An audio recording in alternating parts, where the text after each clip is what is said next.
So we're going to be talking about three main things today, and they will be elaborated on by our expert speakers here.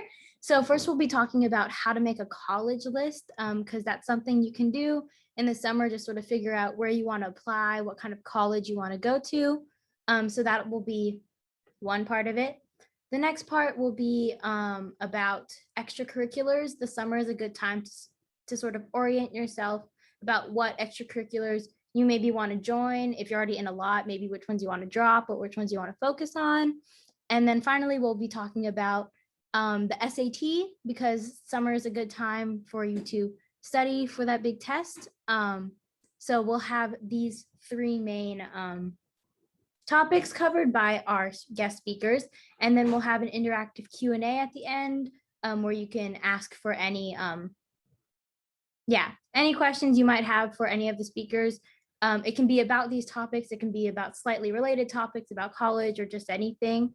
So yeah, I think unless anyone has any questions about how this is going to go down or anything, we can start introducing our speakers. So first we have Keone Rodriguez. Hi, hello. I am very excited to speak to y'all about should I just jump in? I think we'll have the rest of the speakers just say hi Okay. real quick, and then you'll start your presentation. Yes. Yes. So Keone is one of our speakers. Next is Alejandra. Hello, happy to be here. And then finally, we have a speaker, Ethan, the final speaker from Hamilton Education. Unfortunately, was not able to join us today, but we still have experts in all the topics to talk about. So Ethan, do you want to say hi? Hey everybody, great to be here with you all tonight. Yes. Okay. And now we'll jump right into it with Keone talking about how to make your college list. Okay. Yeah, if I could just share screen, that would be okay. Can everyone see a presentation? Yes. Awesome. Very cool. Okay. Hello, everyone. Welcome to this very short presentation. Obviously, like, you can't encapsulate all of the tips and tricks about this process in 15 minutes. So I'm happy to answer questions in the Q&A. So just drop them in the chat or keep them on hand for after all the presenters. But to introduce myself, my name is Keone Rodriguez. I am class of 22, originally 21, and I'll be earning my bachelor's in 22 and also getting my master's at Stanford in 23. I study history, and my master's is in Earth Systems. I'm also a community college student, and I'll be graduating from that program in 2022 as well. I'm a diversity outreach associate in the Office of Undergraduate Admissions at Stanford. So this is sort of where I'm coming up with all of this information if you want to make sure I'm credible. So the first question that everyone asks when they're about to apply to college, where do you start? And especially when you're making a list, there's hundreds of colleges around the country, let alone the world, and there's so many different options. So one, I think the key thing that you want to do is think about why you're considering college as an option. And the typical track that society tells us to do is to apply and go to a four-year college, a university. But there's so many other options out there that are really, really valid and can really shape how you sort of explore your own identity and what you want to do in the world. And they don't happen to be four-year college options. So you might be thinking about community college, and maybe you want to transfer to a four-year, or maybe you're going into a field that just doesn't happen to require a four-year degree. Maybe you want to take a gap year. There are so many other options that aren't just applying to college straight out of high school that can really, really help round you out as a person. So yeah, that's the first thing you want to do. Ask yourself, why am I going to college? Because that's going to sort of help you go in the right direction as far as what kind of colleges are going to help you fulfill those reasons. So another question that I was taught freshman year is, people always ask, oh, what do you want to do when you grow up? But got this advice from my freshman year RA, and he said, "How do you want to affect the world rather than what do you want to be doing?" And I think sort of taking a zoom out and sort of thinking about, yeah, like that's the most important thing. Like maybe it's not a specific job, but just trying to understand how I'm going to affect the world, or at least how I want to, is really key. Before I even make these sort of big life career decisions. And another one is where you want to be, both sort of metaphorically and also physically. That's going to be sort of a big part of a lot of people's college experiences. And yeah, I think another thing that you can sort of ask after you've done that sort of self-reflective work is what kind of atmosphere are you looking for? And this is really key because at the end of the day, the best college for you might not be, top 10 on US News report of the top colleges, but it might be the place that's the best fit for you, personality wise. And that's going to be the most important thing. I saw something the other day is pick your classes based on the professor and not the content. And it's sort of a similar reasoning here. Pick your college, or at least a list of colleges that you're applying to, based on your personality. Where are you going to fit in the best? If let's say you get into like one of these prestigious Ivy League colleges, like let's say you get into Harvard, but it's really not your fit, and you only went there just because everyone was telling you to do that, but you have a terrible time, that's not going to be the right way for you to develop as a person. This is what college is for. So once you ask all of these kinds of questions, you can sort of jump into the logistics part. So you want to give yourself sort of a limit to your list. Give yourself options. Like I have friends that applied to one college and that's the one they ended up going to, but I wouldn't really recommend that. I also had friends on the other end of the spectrum who applied to like 30 colleges, and I also really wouldn't recommend that. I would say good rule of thumb, try not to apply to more than 15, and I wouldn't apply to 15. Like it's just that even that is just like a really, really high number to put yourself through and is not going to be sort of the right way for you to figure out where you want to be going. So your initial list can be kind of long, right? So your list of just, oh, these are the colleges that I've heard of that I might be interested in, colleges where like, oh, the campus looks pretty, or they have a program that I like, or they have a professor that I like. It might be 30, 40 colleges long, but you really want to sort of carve that down and really sort of think about, okay, where do I imagine myself actually going? Like it sounds really cool, to go to Columbia after watching Gossip Girl, but do I actually want to go there? That's the question that you have to sort of ask, along with all the other questions that I just, told you about. And so the way that the members typically shape out when we recommend students is having a sort of small number of safety schools, so at least one, right, and up to three, and then target schools, 3 or 4, and reach schools, 4 to 10, just based on where you think you're going to fit the best.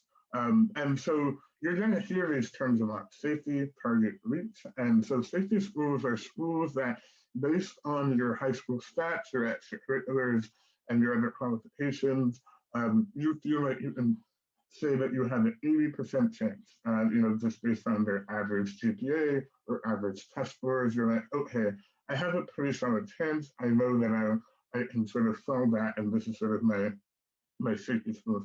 I don't like the term safety school. I think that's really reductive, and I think, like, again, like, the whole thing is about fit and not prestige, but unfortunately the system that we live in asks us to sort of rank schools based on their relative prestige. But people can be really happy at schools that they for sure are going to get into. It doesn't always have to be a struggle to get into your dream school. So yeah, just sort of question this sort of phrasing too while you're doing it. That's why I put it in quotes, because it's like, what is a safety school? Like, it might be safe in regards to like I'll probably get in, but it might also just be my number one school because it has everything I'm looking for.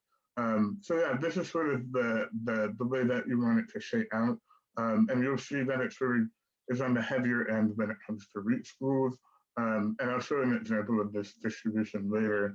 Um, and so one way that you can sort of figure out what those sort of schools are going to be for you is something called Common Data Set or CDS.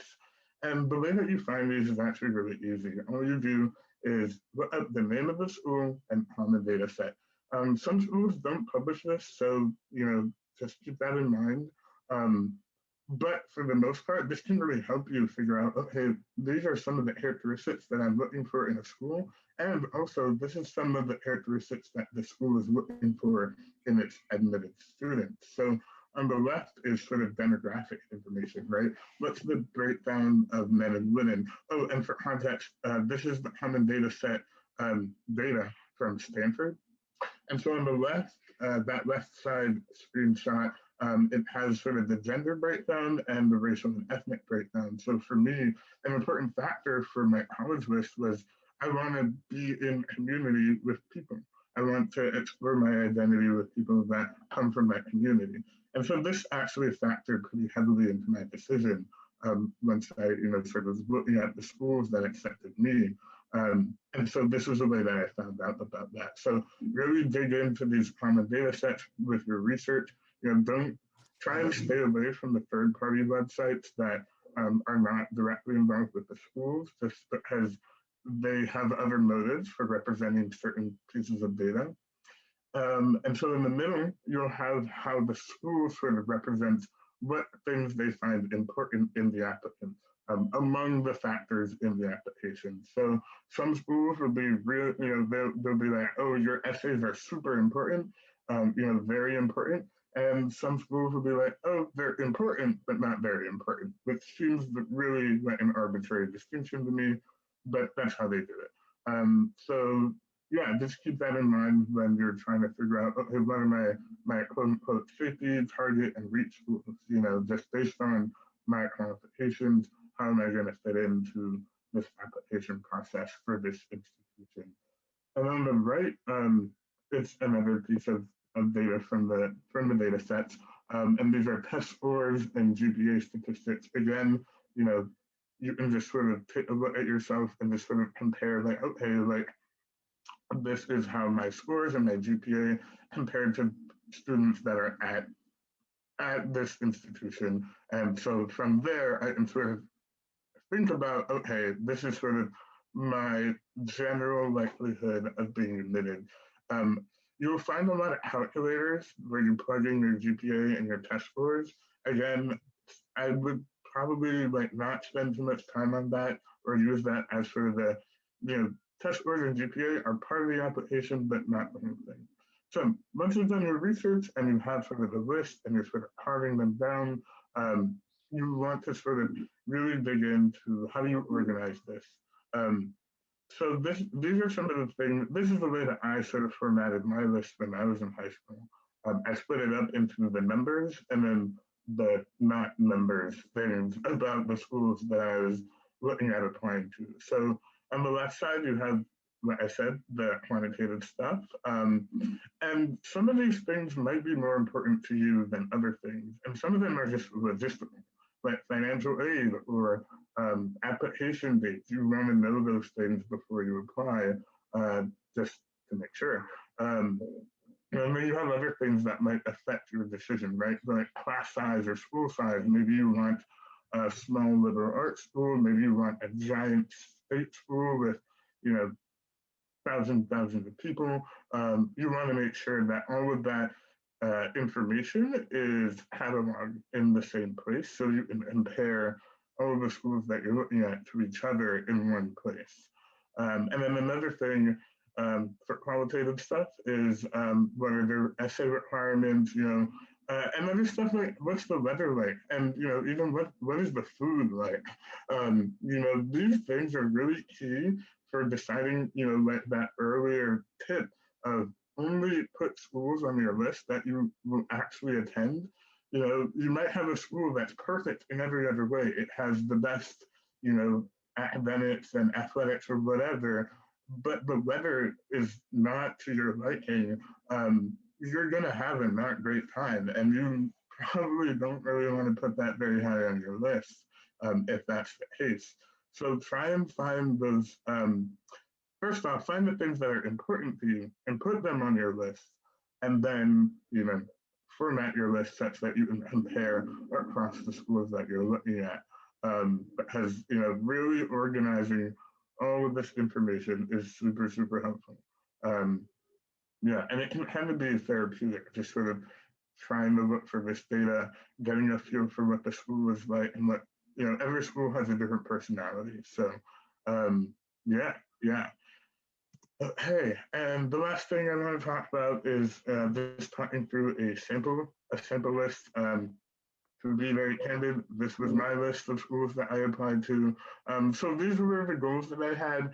I knew I wanted to study the humanities. I was kind of like medium-sized campus, close to urban areas. I was really sort of in between. I wanted, I was very selfish. I wanted the best of all the worlds. I wanted something academically challenging, but my high school wasn't very challenging.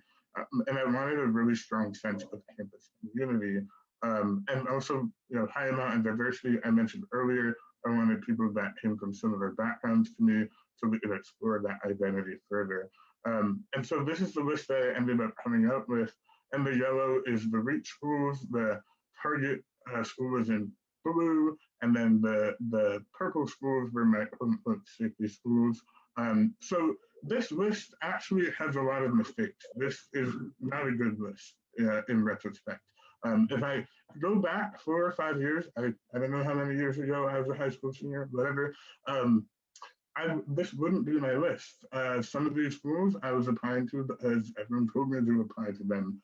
Some of them I applied to because my parents told me to apply to them, and I didn't do enough research. And so, but I show you this to show you the distribution. Like this is how many REACH schools, which seems like, okay, wow, most of those are REACH schools. But all in all, this is only 10. And to me, that felt like a really good manageable number because, what you're also having to do is, write essays. Applying to college is like taking another extra class along with your coursework. So keep that in mind when it comes to creating your list. Are you applying to a lot of schools that have a ton of essays, or are you applying to some schools that don't have essays? And maybe that's a lot easier for you. So keep that in mind. Yeah, and just sort of like be very self-reflective about who you are and what kind of personality you want your school to have. So last, just some final tips before I pass it off to the next presenter. One, really get to know these schools. Like they have so much material out there, whether that's on their website, they have YouTube channels, Instagram, like social media, and you probably are familiar with all those college bloggers who like often peddle a very unrealistic image of the schools that they're attending, but they can be really helpful sometimes just for seeing, oh, this is what the campus physically looks like. This is sort of what students sometimes do, or at least a certain type of students do or does on campus and stuff like that. And yeah, but don't take them at face value because they, it's ultimately they're trying to portray a certain image of their life. And yeah, anyways, so second thing that I mentioned before, don't apply to any college for anyone but yourself. At least that shouldn't be the primary reason. Of course, if you're thinking about, oh, I want to be close to family, that's super important. And don't forget that that's a factor. Like I'm really glad that I go to school, like a 45-minute plane ride from where I grew up and where my family is. That's really important to me. But for some other people, they might want a little bit more distance. So, um, you know, just apply to the best fit for you because this is going to be 4, 5, however many years of your life. You want this to be the most optimal experience for you. Third, there are, like I mentioned, other options outside of going to a four-year college. So don't neglect doing your research to community college, gap years, other things that you might be interested in. And then also, of course, take a deep breath. It's a tough process, but this is truly a process where you're going to have to think about yourself and what you want to do, and you don't want to rush that process. You want to be able to do that in a good headspace. So just take a deep breath. And last, the application season, if you frame it well and if you plan well enough, you'll be able to use it for your own gain as a time for self-reflection. You know, sometimes like I would draft out an essay idea and it would be kind of like journaling because I was just sort of working through things about myself that I had never really had to think about before. But in this context, I was given that opportunity. So don't neglect the sort of ability to do that and really sort of reevaluate, hey, like this is where I come from, and that's how it's made me who I am, and this is who I am now, and this is the thing. These are the things that I like about myself. These are the things that I want to improve, and of course, you know, this is the image of the person that I want to be, you know, in college and after. So yeah, you know, use this process and make it work for you. You know, I know it can seem like a chore, a big sort of hill that you have to overcome. But you know, at the top of the hill, you get a great view of who you are. And yeah, you know, and the last thing that I didn't put on is ask for help. There are so many people out there that have gone through this process that you know, whether that's you know just random people online. I've given advice through like Reddit, and like you know, you can just sort of do that and just ask people, like find people on Instagram. I don't know, some people might be mean, but like I think for the most part, people are really excited to help out prospective students. So yeah, this is not the be all end all presentation for making a college list, and I'm sure you're going to learn a lot more things along the way. But yeah, if you're having more questions, um, Q&A at the end, I'm super happy to answer. But yeah, for now, I will stop talking. Yay. Thank you so much, Keone. That was super helpful. Much better than just like freestyling the whole college application process. And then next, we'll move on to choosing your extracurriculars. Jenna, if you want to introduce our speaker.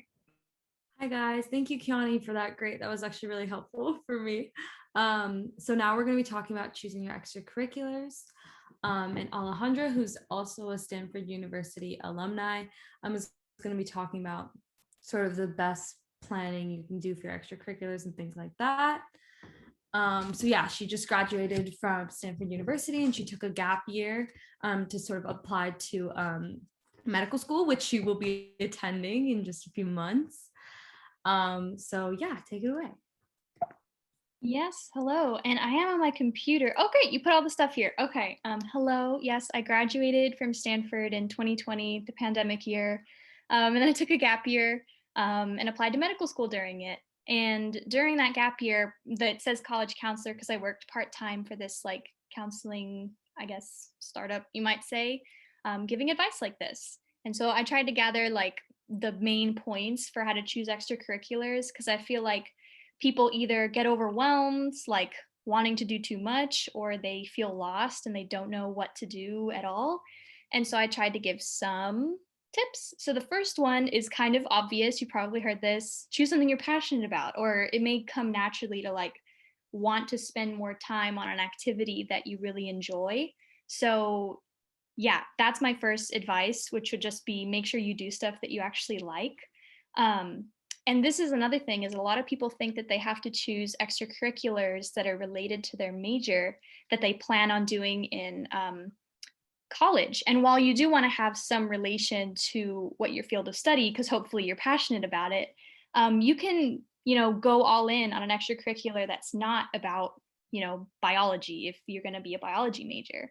Like I was a chemistry major in undergrad at Stanford, but one of my biggest extracurriculars in high school was volunteering at like an environmental trash cleanup sanctuary kind of, and like volunteering at the library. So who knows, it can be whatever. But the other reason why you want to do something you're passionate about is because you're going to have to write about it, whether it's in your personal statement or in the long paragraphs that you have to write about your activities. You're going to have to like have some substance. So if you're passionate about it, it'll come easier to do that. Sorry if I talk quickly. That tends to be a habit of mine sometimes when I'm presenting. So just feel free to chat and say slow down. The second thing is to aim for leadership positions. And the practical reason to do this is so that you can have a large commitment to it, basically. Like it usually takes at least a year to get a leadership position in a club. Like if you start off as like a freshman and the next year as a sophomore, you like become secretary or co-president or something like that. So it's kind of a built-in way to stay committed and show commitment to an extracurricular is to get a leadership position. But also a leadership position allows you to like leave an impact or a legacy, I guess, somewhere. So as a leader of a club or organization at your school, you can expand the members in said club. You can start hosting events. You can, start a tradition that will be carried on after you graduate by club members who are younger than you. And that's the kind of stuff you can write about in your application. And, you've made a difference in your school for the better, hopefully. So yeah, that's the other thing. The next thing I would say is to try different kind of activities. Don't limit yourself, again, not just to what you're majoring in, but just like if you're really good at something and you're kind of afraid to try something you're not good at. Like I'll give a personal example. I was like really into choir in high school, and something that I was not good at was debate, but I still did this like speech and debate stuff, even though I wasn't very good at it. But I put it on my college application and was like, hey, I like trying new things. Maybe I'll do well in other environments where I encounter new things. So trying different activities, even for a little bit, even if you're not good at it.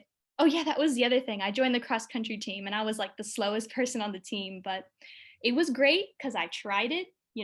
Colleges like to see that you would do well in kind of new environments, whether that's a new club or anything like that. Yeah, so sports, music, just give it a try. Yeah, you can put it as an activity even if you only did it for like half a year. Yeah. And then the last tip on this slide is if you really love an activity, try to compete in it.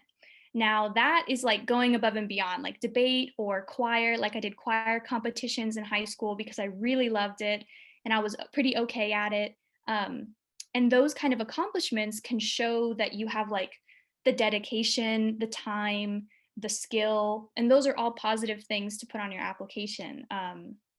And to show that you do well under pressure, because college is really stressful. Believe me, I had a super stressful time the first couple years, and it kind of conveys that. But also it can be fun to compete if you're a competitive person.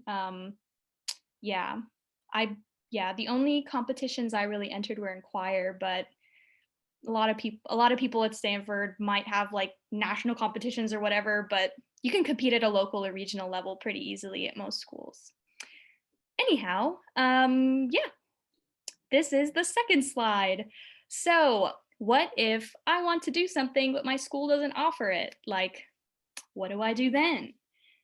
Maybe you're really interested in a niche topic, like, I don't know, like beekeeping or painting or watercolors or what's that Hogwarts sport that people do with the brooms, something like that. But like you can do that in your community. It doesn't need to be in your school particularly. I know that Stanford had a Quidditch team. That's what it was. Anyway, so Google is a really good resource, as you guys probably know, to find volunteer opportunities or organizations in your community that can offer what you're looking for if your school doesn't have it. So I'll give an example, I guess. The environmental stuff that I did, that wasn't originally at my school. I just Googled like local environmental organizations in San Antonio, Texas, found one, emailed the organizer, said, hey, I'm a 16-year-old, I'm by myself. Can I come to this with my parents' permission and help clean up trash? And they're like, sure. And so I showed up like every Saturday, kept track of my own hours on like just like a crumply sheet of paper. So you can make your own activity if your school doesn't offer it, is basically what I'm saying. I think, and if you need help with that, you can email me or whatever. Yeah, the second point's kind of like that. If you can't find anything, contact local nonprofits through email or telephone. Telephone's usually easier, but email also works if they don't answer on the phone. I find that most nonprofit organizations, whether it's the food bank or a public library, I don't know if that's a nonprofit organization, but it's a place where you can volunteer. They always need help with something, like they're usually overworked and they're always looking for more support. So you should be able to find an opportunity there if you look for it. And the other thing is that someone who wrote my rec letter was my mentor who supported me at the local library because I like helped write blog posts for their website. And so the librarian there actually wrote one of my rec letters because she knew me for like 3 years straight of spending my summers there. So that's a good positive from getting, being in an organization for a really long time. Yeah, and the last thing would be I'm talking really fast. Anyway, would be to start or revamp a club at your school that does not exist or is dying. So dying is pretty dramatic, but like I said, if there's not something at your school that you want, you can either just go out and search for that opportunity elsewhere, or you can bring it to your school. So something I did along the same lines as an example was the environmental club at my school was dying. Basically, like some seniors who were really spearheading it had graduated by the time I was a sophomore. And so I went to the teacher who had previously sponsored the club and was like, hey, I'm really passionate about like environmental stuff. Can I like start this again? And so me and my friend actually became like co-presidents technically for a couple years. And we kind of revamped and organized some trash cleanups. I brought a bunch of the club members to the organization I was already volunteering at off campus. And so you can, like, teachers and administrations are almost always like supportive of like what their students want to do. All you have to do is ask. Just like Keone was saying, just like ask for help if you need it. And teachers and administration, at least at my high school, and I'm sure at you guys's, are always willing to help or listen with anything you want to do. I actually talked kind of fast. Oh yeah, the last thing would be that it's really good public speaking skills and leadership skills to like lead team meetings. Like even this Zoom meeting that like Jenna and her other colleagues at Diversify Our Narrative are leading this meeting. And so on the college application, you can be like, I led weekly meetings for this club, and that's a great thing to put on your application. Yeah, that's basically all I have to say. I kind of went through it in 10 minutes, which is shorter than 15. But yeah, I hope this was good. I hope I didn't talk too fast. No, not at all. Thank you so much. I think we always need more time than we think we do, so it's never a problem to get through your things quickly. Okay, go ahead, Julie. Okay, so the next section is on SAT studying tips that you can look into this summer if you're planning to take the SAT soon. So we have two speakers for this section. We have Ethan Wang, who is an undergraduate student at Stanford University, and we have Mr. Hamilton, who is part of Hamilton Education, which is a test prep and college consulting business. So if you guys would both like to introduce yourselves, and then we can each have you guys like talk for maybe 5 to 10 minutes each. Yeah, I'm Ethan. I am a current sophomore at Stanford studying computer science and math, and I'll be speaking from the student perspective on SAT studying tips and everything. And all right, can you guys see me? I can't see myself on this. Yeah, we can see you. Okay. My name's Chris Hamilton. I used to teach English at UCLA. I taught 18th and 19th century British for many years. I taught crime fiction. I even taught 1 year with cognitive science, which was super cool. I had a lot of fun doing that.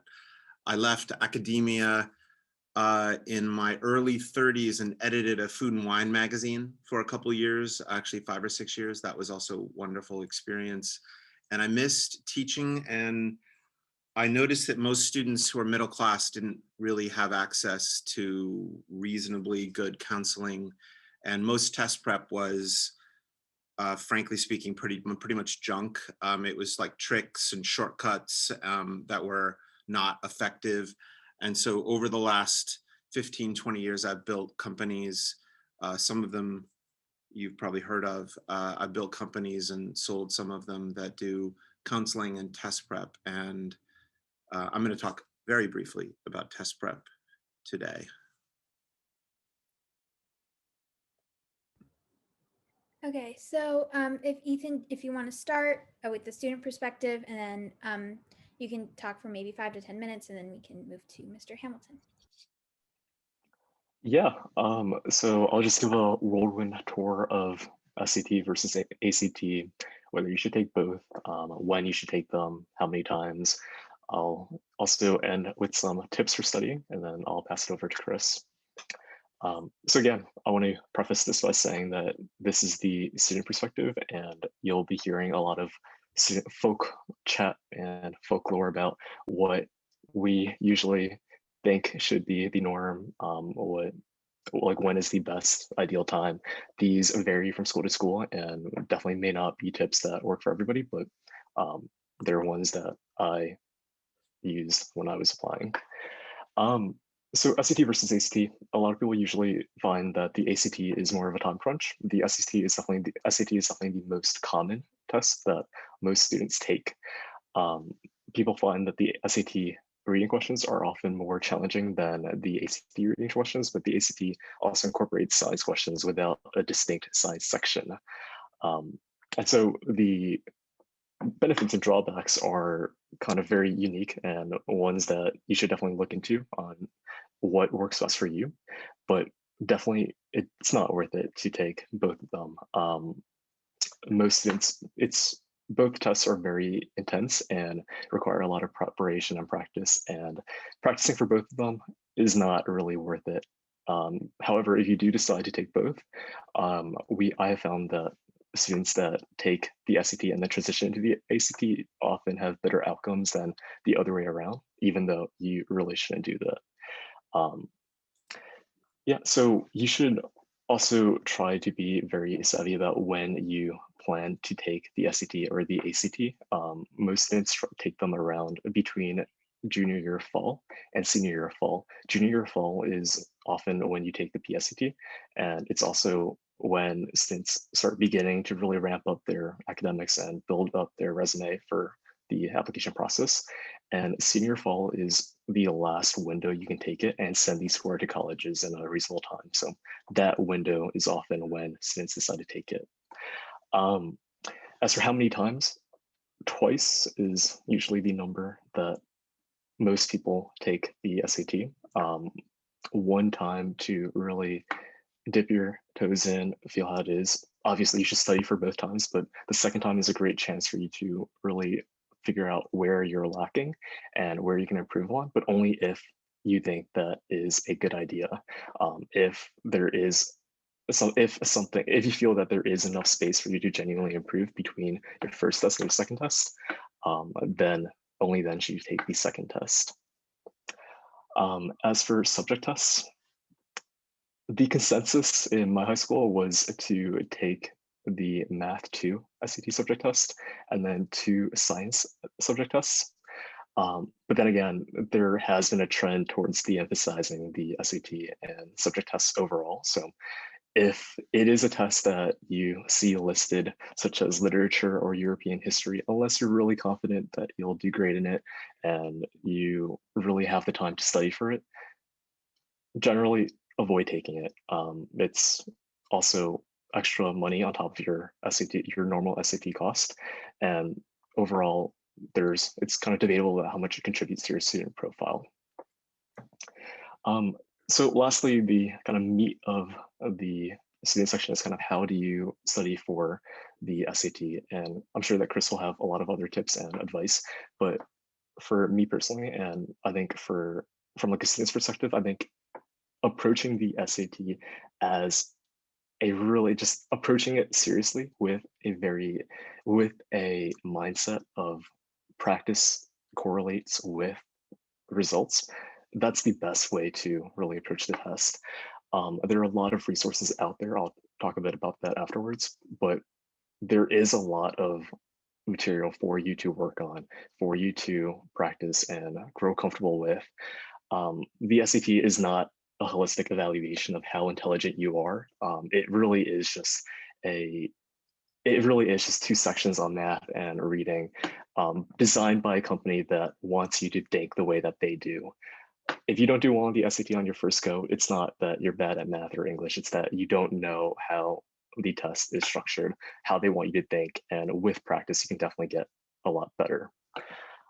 So for the math section, I think if you end up taking the SAT Math 2 subject test, studying for that gives you ample practice for the math section on the regular SAT. If you've taken geometry and pre-calculus, usually that's enough of a base for you to do well on the SAT. And in fact, once you grow comfortable with the questions and the structure, the biggest thing is just making sure that you don't make any silly mistakes and lose points where you shouldn't.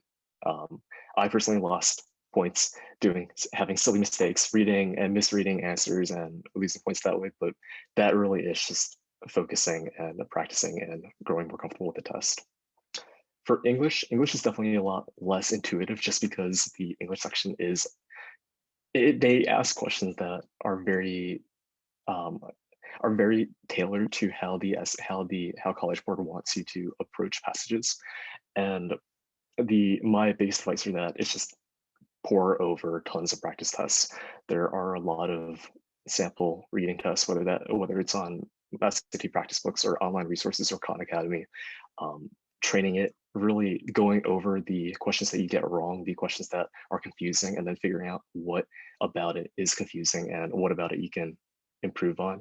That will be the way that you really avoid losing points on the English section. As for resources, for me personally, I use cracksat.net. It was a very kind of shady website that had tons of practice tests, tons of resources that I use both for the SAT and for subject tests. I use Khan Academy for their, I think they have 8 practice SATs that are verified, completely authentic.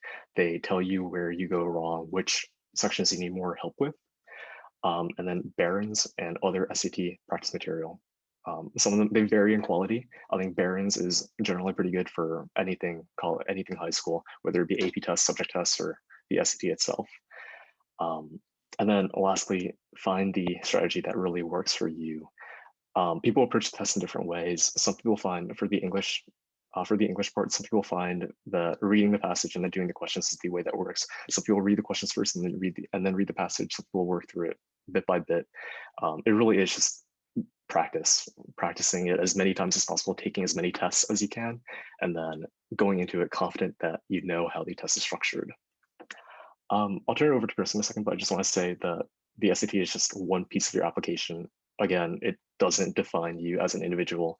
Doing well on the SAT doesn't mean you're intelligent. Doing poorly your first time doesn't mean that you're not smart. And again, treat it like any other test, practice, and you'll do great. I'll turn it over to Chris. Thank you, Ethan. So I guess I'm asking perhaps Jenna. I have slides, but I don't have to show them. I mean, it's not important, and maybe I should have given them to you earlier. Can I basically attempt to share those with people now? I mean, do I have that ability on your Zoom? Sometimes whoever's controlling the meeting will let you or not let you share slides. Yeah, you should be able to share screen if you have some slides you want to show. Okay, let me see if I can make that work. All right, I'm not seeing the share screen show up for me right now. It should be at the bottom in green. Yeah, that's where it always is, but let me see. Maybe if I scroll up here, there it is. Okay, there it is. Okay, let me go into presenter.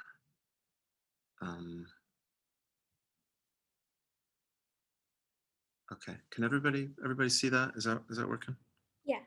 Okay. I want to first talk about the fact that because of COVID, nearly every college in the United States was test optional, and that was, in my opinion, the only possible way to go. I mean, for a year, students have had almost no ability to take these tests. It would have been outrageously unfair to ask that students apply to schools like Stanford and asked to see tests when very few people have been able to take them. I've known some students that went to Arizona, New Mexico, because of wildly different attitudes about COVID. I'm not sure I want to go to any sporting events in Arizona or New Mexico 6 months ago, certainly, and I'm not really sure people should have been taking tests there either. But there's also a larger test optional movement, and it's beyond the scope of this conversation to really talk about that. I'm going to tell you some blunt truths, and I'm also going to perhaps reference a 220-page study on the SAT and ACT that the Senate faculty of the UCs conducted. It's not like good Memorial Day weekend reading, but I still do recommend it. It's a fascinating piece of writing. First thing I should tell you is that about 70% of the students for universities like Ivy Leagues and Stanford did include scores, even though they were optional. And if you look at other data that we've been able to gather, submitting scores is probably going to be useful if your scores are good. You shouldn't assume that universities are exactly lying when they say it's truly optional. However, I will remind you, a judge in Alameda, when some UC campuses like UCLA said, it's test optional, Your Honor, it doesn't make a difference whether anyone submits their scores or not, the judge said, you've got to be kidding me. Of course, it is likely to make a difference whether someone submits scores or doesn't. And those are the words of a judge. It probably, I'll be more blunt. If you are middle class and you attend a pretty rigorous public high school, you've in some ways won the lottery of life, in that you've probably gotten access to better teachers and more opportunities than other kids who are in fewer resourced high schools. Your scores will reflect that. I agree with Ethan, and I'm not sure anyone has ever really maintained for the last 4 decades. No one said the SAT is a measure of your whole intelligence. People even argue about whether IQ has that function. But your SAT certainly tells colleges something about your preparation for college. And most of the longitudinal studies strongly suggest that when you put grades and SAT scores together, they tell us quite a bit more in terms of predicting success than either one of those on their own. The problem with grades, which is mentioned in this report, is that for some high schools, grades are quite easy to get, even if you haven't mastered subjects. And other high schools, even if you've mastered the subject, it's very difficult to get an A. If you go to Canyon Crest Academy in San Diego, you know, Brian Shea is one of the best math teachers in California. He likes giving B's and even C's. He's a pretty challenging teacher. You will probably do well on an exam measuring your understanding of calculus, even if you got a B. I have other students who get all A's in high school, and it's not really reflecting necessarily the same thing. Even students who submitted scores below the 25th percentile, though, were actually admitted at a higher rate than the background rate. So the data strongly suggests that even if you're not necessarily happy with your scores, in a test optional environment, you probably want to be taking these tests and sending in scores. When we look at other metrics, you see similar suggestions that it's probably going to be wise to take the test if there's any chance of doing well on it. I agree entirely with Ethan that your initial score is probably not very significant. Most people that we work with, they'll improve a couple 100 points from practice. I've had students who practiced entirely on their own, didn't work with us at all for test prep. They can improve quite literally hundreds of points with practice. I'll be blunt. An Ivy League admissions director told me on a phone call, he asked that I not name his college and that I not name him by name, but he said, if you're in a group that is overrepresented in higher education, the test optional option isn't optional. You almost certainly want to be sending in scores. Most admissions people will not be that quite that forthcoming. I should probably say a little bit about test prep itself. In this report, some of the UC faculty quite accurately explain most test prep in the United States improves your score something like 15 to 30 points. I think we all agree 15 to 30 points is not even within the statistical significance or the margin of error. If you're going to do test prep and you're doing kind of mass market test prep and someone is telling you to skip the hard math problems because they're not worth any more than the easy ones, that's true. They're not worth any more than the easy ones. But if you're aiming for Stanford or UCLA, that's not good advice. You should not skip the hard math problems. You should practice the hard math problems and maybe form a group of friends to practice the hard math problems. You need to actually master algebra and geometry. As you're probably aware, there's no calculus on the SAT or ACT at all. The math level for many students in California tops out at about 10th grade. At a less competitive school, it would top out maybe at 11th grade. Most test prep in the United States is problematic because it's offering students tricks and shortcuts and strategies that are probably going to harm you if you're aiming for very selective schools. For instance, I'm open to people disagreeing with me, but if anyone is telling you to skip or skim reading passages, that's bad advice from the get-go. You should be actually reading the passages. You might feel like, but I need more time to read them. If you practice and keep reading, you'll get better and better at reading them in the time that you're given. And I think personally, it's almost sort of BS that the ACT has such an incredible time crunch. I disagree slightly with something Ethan said. Up until the last 5 years, I would probably say, don't study for the SAT and the ACT. Pick one or the other based mostly on your processing speed. What Ethan said is absolutely correct. The ACT is faster. The ACT is faster because it was designed in 1959 to admit people to the University of Iowa. It was meant to be like a driver's license. When you go to the DMV and you get your driver's license, they don't tell you if you were valedictorian or salutatorian of that day. It doesn't matter. It's just, do you have the basic skills? It wasn't meant to admit people to, for instance, Stanford. It was meant to simply ask some basic questions about your readiness. When the ACT moved to a test that was nationwide for admission to highly selective schools, it had to produce a bell curve. And you can probably guess what they did to make sure it would produce a nice normal curve. They sped it up. Just like if you've ever played a carnival game, it looks pretty easy. There's always something that makes it kind of tricky. The ACT looks pretty easy when you're in Barnes and Noble, if they still exist, but it's fast. If you're very fast, the ACT may be a better test for you. The SAT is a little slower, but as Ethan said, it's understood to have a little harder reading section. You need to know though, all right, you guys are not old enough to remember New Coke.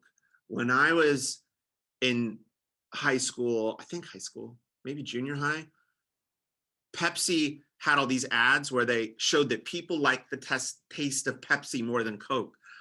The only people who actually thought that was persuasive were executives at Coke. They changed the freaking formula of Coke in the 1980s. Have you heard of this? If you watch Stranger Things, maybe you noticed there was a weird Coke can. That's an allusion to that. The SAT basically in 2016 made New Coke. They changed the formula of the SAT so that it's 95% similar to the ACT.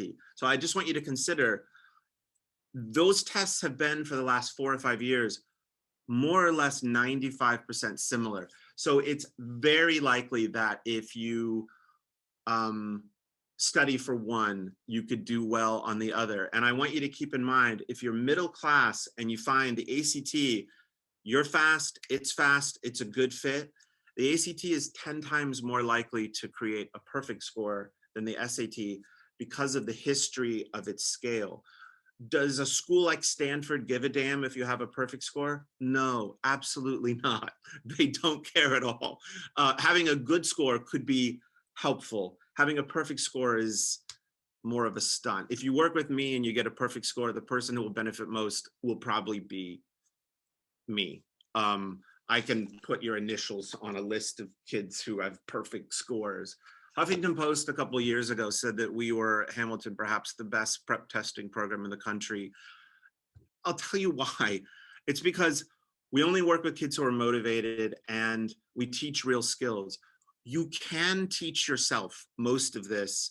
The reason to work with someone else or to build a friend group is the same reason my wife and I have a trainer who we work with once a week, because we're not disciplined enough. And if I was richer, I would have a trainer work with me like 4 days a week, and then I would be in better shape. But if I had a little more self-discipline, I could absolutely go to the gym and do this on my own. If you have that self-discipline, I just want to give you a couple tips. The math is really practice. I do not teach math, but I taught reading and writing. I've taught it for most of my adult life. Actually read the passage, read it carefully, thinking about what you are seeing, and don't read it the way I would teach you to read if you were my student at UCLA. In an English literature class in college, you want to bring your personal perspective, your creativity, your insight to the text. You are making the text more interesting by bringing your perspective. You are revealing that texts are not one-dimensional, that they always spin off in different directions. On the SAT, don't do that. On the SAT, you're making the most conservative reading. I don't mean conservative politically. I mean, if you make an inference in a literature class, like if someone says, Patrick always sits in the back of class every day. In real life, you might make an inference like, oh, maybe he's often late for class, or maybe he's not as invested as other students, or maybe he's a gangster, like a lot of perhaps unfair inferences. A conservative inference on the SAT, which is vital, would be none of those things. It would be, he always sits in the back, he doesn't want to sit in the front. If you said that in English class, people would think you're not really bringing it, but that would be a good answer on the SAT. When the SAT was changed radically to be more like the ACT, they got rid of all the vocab. They added something to guarantee that most American students would struggle with the reading and writing. They added 18th and 19th century literature. So one thing you can do to be better prepared, read some Jane Austen. That would help a lot. These tests are certainly not a measure of your worth, but they're not measuring nothing. They are absolutely measuring teachable, coachable skills that you can gain solid improvements simply from practice. One of the critiques of the SATs has actually been that they're coachable. This has always puzzled me because the last time I checked, according to my friends who are math teachers and English teachers, math is coachable. We can get better at it by practicing. We get better at reading by reading. The single most important thing you can do for the SAT is probably not something someone else will do with you or for you, but things you can do on your own, and that is to read and simply be a strong, solid student. I do recommend most people consider taking the test and sending in scores, especially if you're middle class, because the numbers suggest that it tends to be useful. That's it, really. Thank you. Now we're just gonna have like a Q&A session. So I know some people who are here might have some questions. So any of the speakers can feel free to answer questions about any of the topics. So yeah, we'll just wait maybe like 2 minutes just until some people put some questions in the chat, and then we can have everyone answer them. Yeah, and while we wait for questions in the chat, any of the attendees, like, please feel free to ask them, but we can ask some while we wait as well, because we got some like previous to the event through the RSVP form. So there's one question that came up a couple times. It's specifically about extracurriculars. So Alejandra, if you want to jump in, but if anyone else has insight, feel free to answer. It's sort of like three questions in one, but they are asking what specific extracurriculars will stand out on applications. Like, for example, if someone has debate on their application, like, is debate like a buzzword for admissions officers? How much weight does the extracurricular section hold in the application? And should you include them when writing about your essays? Like, should you include them in them, or just like list them on the application, like the college app section for it? And also, sorry, if this, gets too much, but also, like, should you make sure to include every single extracurricular like you've ever done? I probably can't answer all of those since I've never worked on like the admission side of things. So I don't know like how things look to colleges in a way. I would just say that like in my opinion, I don't think that there's any like buzzwords, like something that would stand out like too tremendously much. I mean, I guess on the rare occasion that you get like a national recognition or like won this like national award, that would stand out, but like most people just do what's available to them in their high school and their community. But I do actually kind of want to pass this on to maybe like Christopher, who may have worked on that, or someone else who might know more about like the back end of admissions. And if not, I'll do my best. But for now, go ahead. Well, I've not been an admissions officer myself, but I've hired people who've worked for me who were. I agree. There's no buzzword that I've heard of. People that suggest there is, like, you got to be careful drawing inferences from one example. Someone's like, violin, that's what does it. It's many factors. It's also arbitrary. Welcome to life. Admissions officers may love you and still can't offer you a spot. I would suggest one overarching principle. Many of you, I'm just looking at faces and trying not to make any assumptions, but on the other hand, for 20 years, I've worked mostly with middle-class immigrant populations, and I'll tell you something I've observed. Your parents love you.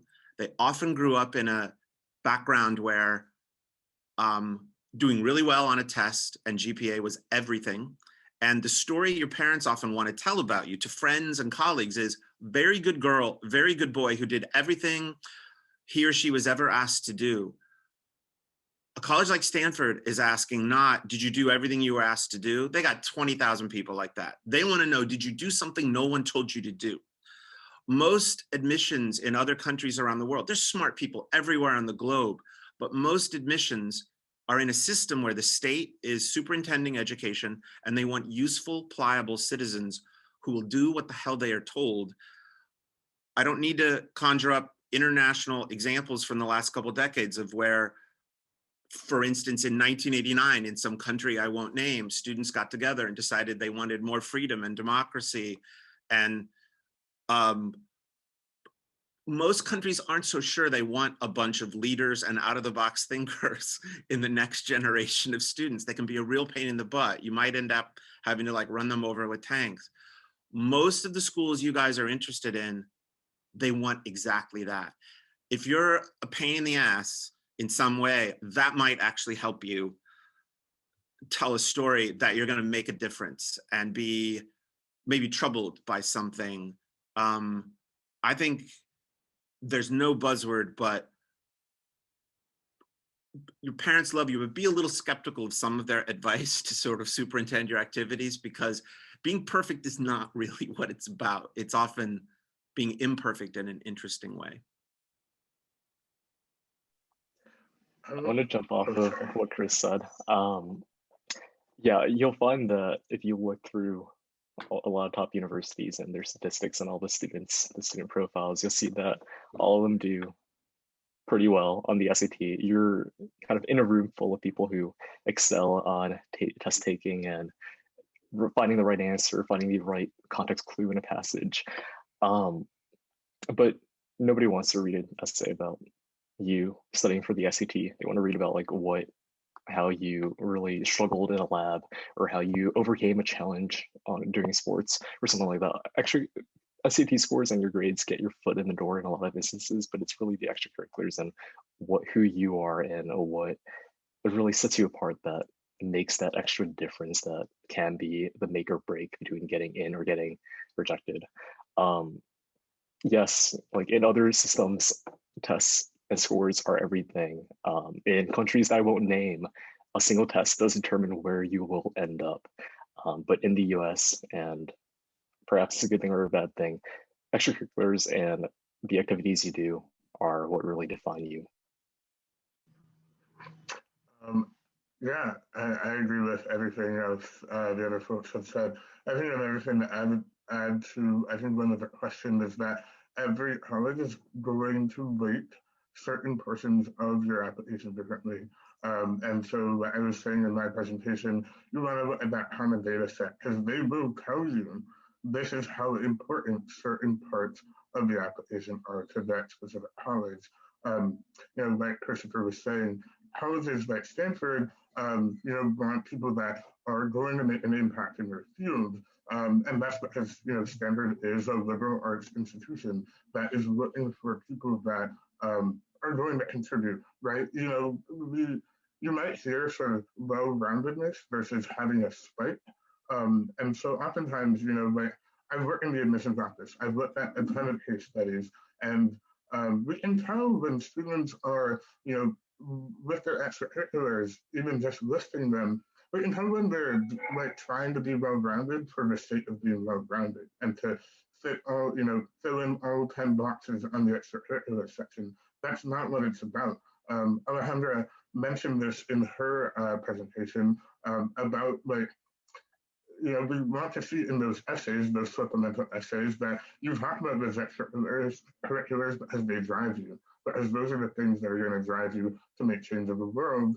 And I mean, you can think of it almost pessimistically too, right? Stanford, places like Stanford want alumni that are going to put their name on the map. And so, they want people that are really deeply invested in the things that they're doing, not just people that are sort of trying to hop over this imaginary bar just to make sure that they make it to the next stage. So figure out what is in your interest that can help prove that to the university. You all have interests that are specific to you, or interests that, and it might not seem like they're specific to you, but you experience them in a very unique way. So that's what you want to be presenting to these universities, and also like reflecting on for your own personal benefit. I would add, remember your parents love you, but some of them grew up in parts of the world in decades of the 20th century where being interesting or having that impact could get you killed. So their instincts are sometimes slightly different than the ones of a Stanford admissions person. And you might have to negotiate that with your family sometimes. I also wanted to say before I forget about it that I didn't really find myself disagreeing with anything anyone said, but I would want to add something to what I think Alejandra said.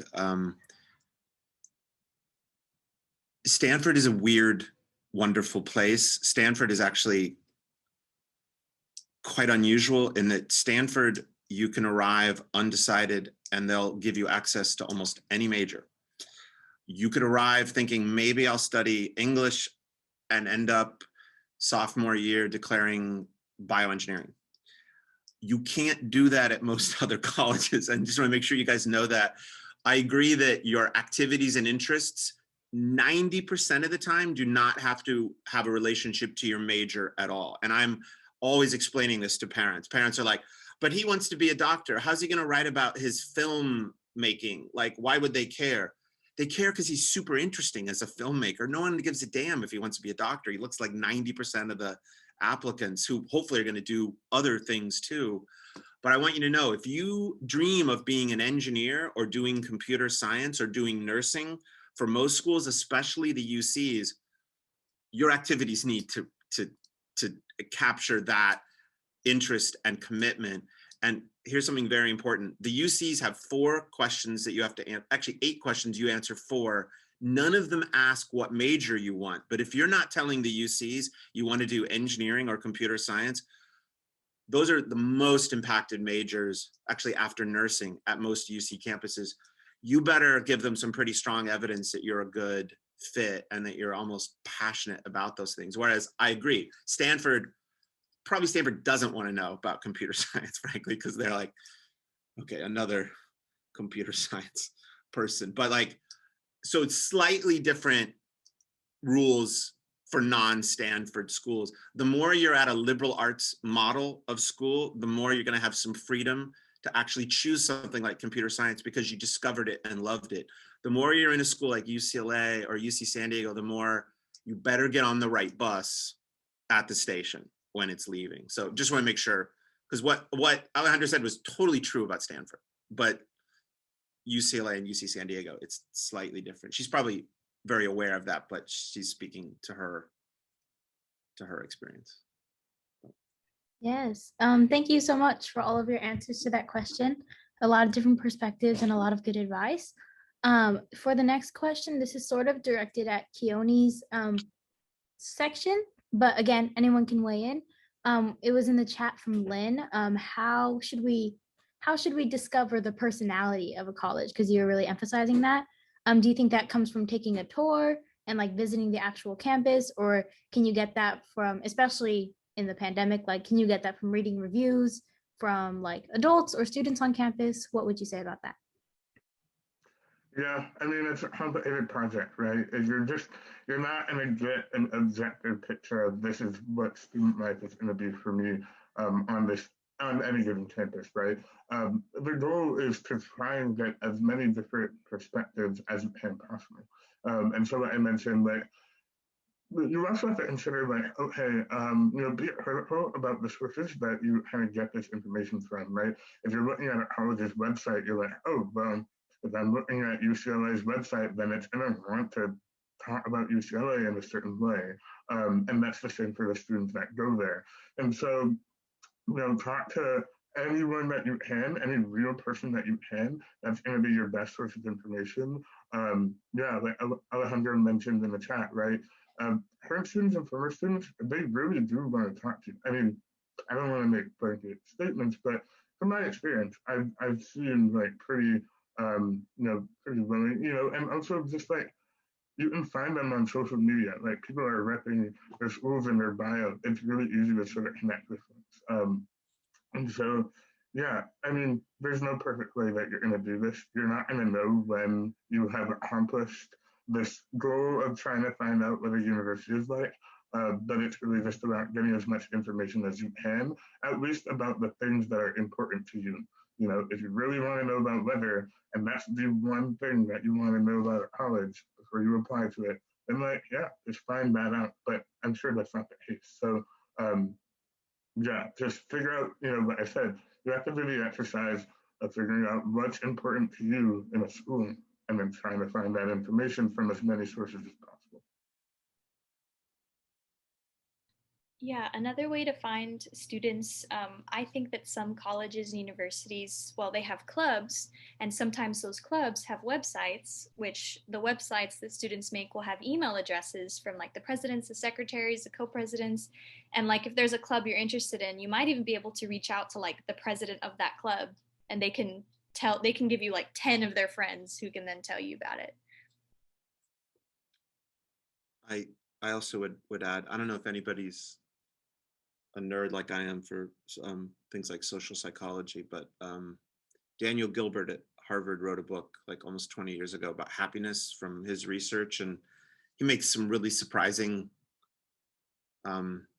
observations. One is we're not very good at predicting what's going to make us happy. Most of us would agree if we were in an accident and we lost a leg, we'd probably be less happy than we are today. When you look after a year, happiness is pretty much the same. It's other things that make happiness, in my opinion, which you guys are welcome to contradict, is 60, 70% of the colleges are really trying to make you happy, and you visit them and you realize if you don't like college, you're probably, like, if you were grumpy and super unhappy when you went there, you'll probably be grumpy and unhappy in your college experience. But college is more like a cruise ship than it ever was like 30 years ago. There's a lot of activities and a lot of things going on and a lot of people trying to make sure you're happy. There are some exceptions though. I'm not going to name them, but there are some colleges that are proud that they are vicious, super rigorous, that people are unhappy. One of them's in Chicago. That's all I will say. And they have personalities, but it's really the extreme edges. And the more you get like regional colleges that are actually quite good, but like, I'll name one, like Trinity is a good college, but like, if you visit there, you go there, you're like, half the people are from Connecticut and they all knew each other. You might not feel super happy as a person from Southern California in that environment. So those are also exceptions. But my point is, probably more likely going to be happy, even if you didn't get into your dream school, probably going to be pretty happy because college is a pretty amazing place in general. I mean, it is, the top colleges have that as, I think it was Ethan or maybe Kiani, I don't remember, both you said it, the liberal arts model, which is exploring ideas and things. And often many of your parents don't realize the higher up you go in the American college system, the more it's not pre-professional, the more, because we're not making someone that's going to fill a role as an employee. We're making someone that's hopefully going to build and create something that might even provide employment for you and others. So like, I wouldn't stress too much about like, what about this program and this program? You got to really look to find a college that has a crummy study abroad program. I mean, you really do. If you have a very specific thing like Oxford, you want to go to Oxford. Okay, then you want to figure out, would I be studying at Oxford or London School of Economics? Then that stuff matters. But I mean, tell me if I'm wrong, but college is generally pretty positive experience for most people. Yeah, unless anyone else wants to weigh in, thank you for your answers to that question as well. And there is one last question I don't want to run over, and it's also not really pertaining to this workshop specifically, but, and also unless anyone else has more questions in the chat, a repeating question we got in the RSVP form is if anyone has tips on college interviews. And I know that's like a big thing, and we only have like 1 more minute for the Q&A, but if there's like something burning that any of you guys have experience with, it might be helpful to let attendees know now. I can talk about that. So I had 2 college interviews, MIT and Harvard. Stanford didn't actually interview me. So it actually says that just because they don't interview you doesn't mean that you aren't in the running to be accepted. Like it's fine if you don't get an interview, I think anyway. In my experience, the 2 interviews that I had, it seemed like the interviewer was looking out for me. Like they were looking to present me in a positive light to the college. So they were asking me stuff like, oh, you're into choir? Do you have like a good community there? What kind of stuff do you do? I got the impression that like I was interviewing them as much as they were interviewing me, and they were looking for good things to say about me. It didn't seem like a real like job interview where they were trying to critique you or criticize your decisions or anything like that. So I would say go into it, don't worry about it too much, and like talk to them like they're a normal person and you just have genuine questions about the school. Be prepared, of course, to like read over your application maybe 1 more time before you go. But beyond that, I don't think you do to do too much preparation besides like de-stressing. That'd be my advice. Yeah, awesome. Okay, thank you so much for your input on that. And that brings our Q&A session to a close.